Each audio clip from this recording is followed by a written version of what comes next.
Assalamualaikum warahmatullahi wabarakatuh. Selamat siang para pejuang cuan. Gimana kabar kalian di siang hari ini? Tetap semangat ya teman-teman ya, kurangi sambat.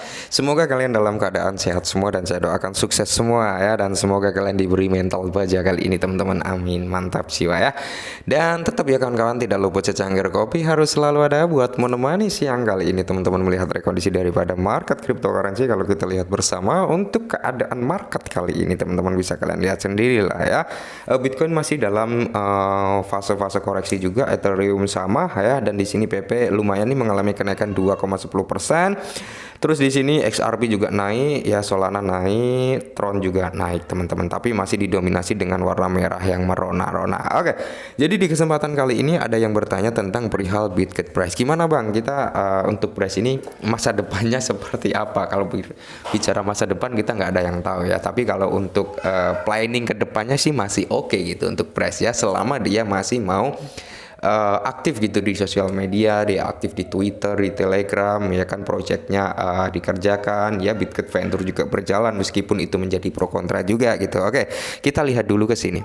Nah, kalau kita lihat dari trading view teman-teman, gambaran simpelnya lah ya seperti ini teman-teman, di mana Bryce ini sedang dalam trennya trend bearish. Oke, kalau kita lihat perkecil ya teman-teman ya, kita garis tarik trendline, dia trennya trend bearish. Oke, jadi kalau trend bearish apalagi dia sudah nyentuh di support ya, dia sudah nyentuh di support nih ya, candle yang kemarin nih, ini kan time frame harian, candle kemarin merah dia nyentuh di support, sedikit ada pemantulan teman-teman ya, mungkin dia ini akan menjadi titik support barunya yang dimana dia akan mantul kembali mungkin sampai kepala 3. Oke, kepala 3 sampai 35 sebelum dia meneruskan pemantulan untuk turun lebih jauh lagi. Nah, kalau dia turun lebih jauh lagi maka ya trennya masih trend bearish. Tapi ketika dia di sini di kepala 35 dia mampu ngejebol naik teman-teman ya, dia akan berubah dari trend bearish menjadi trend bullish. Tapi kalau melihat dari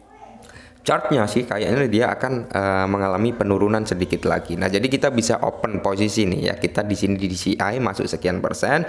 Ketika dia turun lagi gitu teman-teman, apa dia akan kill angka 2-nya menjadi angka 1, kita bisa masuk lagi. Tapi overall untuk jangka panjang ya masih oke kalau menurut saya pribadi seperti itu teman-teman. Saya masih ada kok ya, saya masih ada aset price teman-teman ya. Kembali lagi setiap orang memiliki persepsi dan pemandangan pikiran yang berbeda-beda, oke ya.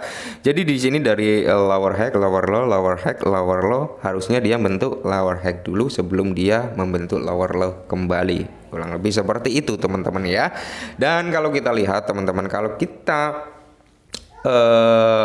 amati bersama ya, tidak menutup kemungkinan sih dia ada harapan dia nyentuh kepala 35, habis itu dia ngejebol nih garis support yang ada di area 35. Semoga dia jebol di area support 35 ya. Kalau dia jebol mungkin dia masih akan meneruskan kenaikannya ya sampai kepala 4. Tapi kalau dia nggak mampu ngejebol di area situ ya dia akan turun mungkin sampai di level terendahnya di area 13. Semoga saja sih nggak ke situ ya. Tapi kalau ke situ siap-siap uang dingin untuk masuk kembali gitu. Oke, mantap jiwa ya. Dan kalau kita lihat dari time frame yang lebih kecil yaitu time frame 4 jam, di sini kalian bisa melihat sendiri lah ya, sudah mulai ada perlawanan gitu. Sudah mulai ada perlawanan untuk sedikit mengalami kenaikan teman-teman. Mungkin bisa ya untuk sampai di sini teman-teman, di kepala 3 ya, kepala 3 ini mungkin area kepala 18 target. Oke, mantap jiwa ya, kita lihat saja nanti teman-teman, semoga saja bisa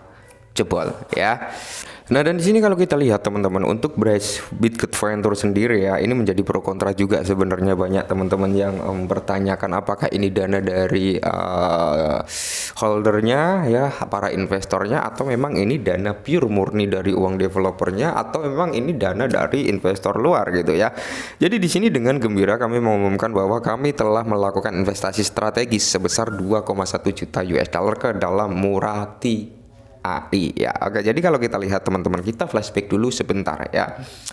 Jadi Bitcoin Venture ini sebelum launching, sebelum dia bekerja seperti ini, dia sempat bilang kan bahwasanya Bitget Venture ini dia mendapatkan dana dari investor luar ya. Dana yang pertama kali masuk sebesar 10 juta itu dari DWF ya. Itu dia masuk 10 juta ya. Mungkin saat ini sudah ada investor luar lagi yang sudah masuk berinvestasi, makanya investasinya semakin meningkat ya. Cuman yang menjadi pro kontranya adalah pertanyaan dari teman-teman juga ya. Kenapa nggak berinvestasi ke asetnya sendiri? Ya kenapa nggak berinvestasi ke koinnya sendiri? Padahal koinnya belum berkembang gitu ya. Ya jadi kita nggak ada yang tahu sebenarnya ya. Kalau menurut opini saya baiknya 50% dari dana investor yang masuk ke dalam Bitget Venture itu masuklah ke Bryce. 50% mungkin bisa dicarikan aset-aset lain untuk berinvestasi gitu ya. Oke, yang ya intinya kita dukung sajalah ya perkembangannya seperti apa. Kalau tanya Bang gimana, masih layak nggak untuk di hold? Kalau saya pribadi teman-teman masih layak untuk di hold. Minimal kalian punya 1 juta koin Bryce ya, minimal kalian punya. Oke. Dan di sini Bryce juga kembali lagi berinvestasi teman-teman, di mana dia berinvestasi ke dalam eMove ya, di mana dengan investasi masing-masing dari Bitget Venture, konsumen eMove akan mendapatkan banyak manfaat terkait kesehatan. Nah, jadi di sini dia berinvestasi sebesar 1,4 juta US dollar ke dalam eMove ya. Dan semoga saja teman-teman ya, kita nggak gini loh, secara logika kita nggak bisa berharap di kondisi bear market seperti ini dia ngaceng tinggi. Kita nggak bisa berharap seperti itu karena semua overall aset mengalami bearish ya. Jadi gini teman-teman, sebelum kalian beli Bryce pasti kalian sudah dior dong ya. Kalian sudah melakukan riset, kalian sudah mencari informasi-informasi yang valid ya. Rata-rata orang yang cenderung emosional, cenderung ngefood dan sebagainya, rata-rata kebanyakan orang yang beli di pucuk. Mungkin waktu ATH dulu dia masuk dan saat ini terjadi koreksi nggak naik-naik ya, karena memang dalam masa crypto winter gitu teman-teman ya. Kalian bayangkan ketika orang-orang yang masuk di Bitcoin di kepala 69.000 US dollar sampai saat ini, berarti kan dia masih minus banyak gitu loh bro ya, masih minus banyak. Begitu pula Bryce ketika dia masuk ke dalam all time high-nya dulu sampai saat ini berarti minus banyak. Nah caranya gimana?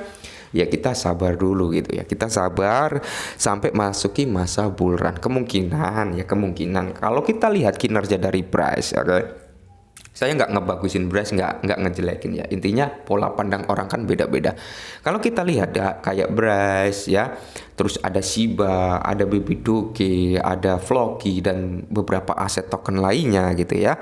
Dia mampu melewati crypto winter. Ya berarti ketahanan atau tameng dari aset tersebut sudah cukup kuat.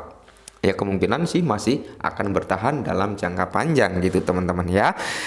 Tinggal kita bisa nggak untuk bersabar gitu aja. Intinya sabar. Oke, kalau kita sabar pasti akan ada hasilnya. Dan di sini Bryce juga masuk dalam project with FDV ya teman-teman, di mana di sini 200 juta sampai 300 juta. Apa ini kalau kita translate ke sini, proyek top dengan FDV 200 juta sampai 300 juta US dollar, di mana di sini ada Bryce. Ya Bryce menduduki peringkat berapa? 1 2 3 4, 5, 6 ke 6 ya. Bryce menduduki peringkat ke-6 ya. Kalau kita lihat dari gambarnya ini teman-teman ya, Bryce menduduki peringkat ke-6, nomor 1 2 3 4 5 6. Oke, benar ke-6 ya. Mantap jiwa. Dan di sini dikutip dari Cryptolaxy ya, di mana standar with Ukraina top 11 under value in Bitcoin ecosystem PGTSB MVRV ya. Dimana ini dalam jangka waktu 1 tahun kayaknya teman-teman ya. Di sini ada Bryce teman-teman, kalian bisa melihat sendiri ada Bryce, ada Fresh juga gitu ya kan, ada beberapa aset lainnya ya, termasuk cukup worth it lah ya untuk si Bitget Bryce. Baterai habis. Oke. Nah, jadi ini sedikit informasi tentang Bryce ya teman-teman. Ketika kalian ingin open posisi cari titik support yang enak ya, saat ini sudah bisa untuk melakukan pencicilan, tapi jangan all in ya teman-teman ya. Atau kalian mau cari cuan jangka pendek, saat ini bisa masuk teman-teman. Nanti kepala 3, 31, 32 kalian bisa jual dulu 50%. Intinya kalau menurut saya pribadi Bryce ini masih bagus untuk jangka panjang ya, masih bagus teman-teman ya. Kita lihat saja, semoga kita bisa mendapatkan apa yang kita harapkan dari Bryce ini ya. Siapa tahu kita bisa pensiun dini ya kan. Oke, mungkin ini dulu sedikit informasi, kurangi sambat dan salam cuan.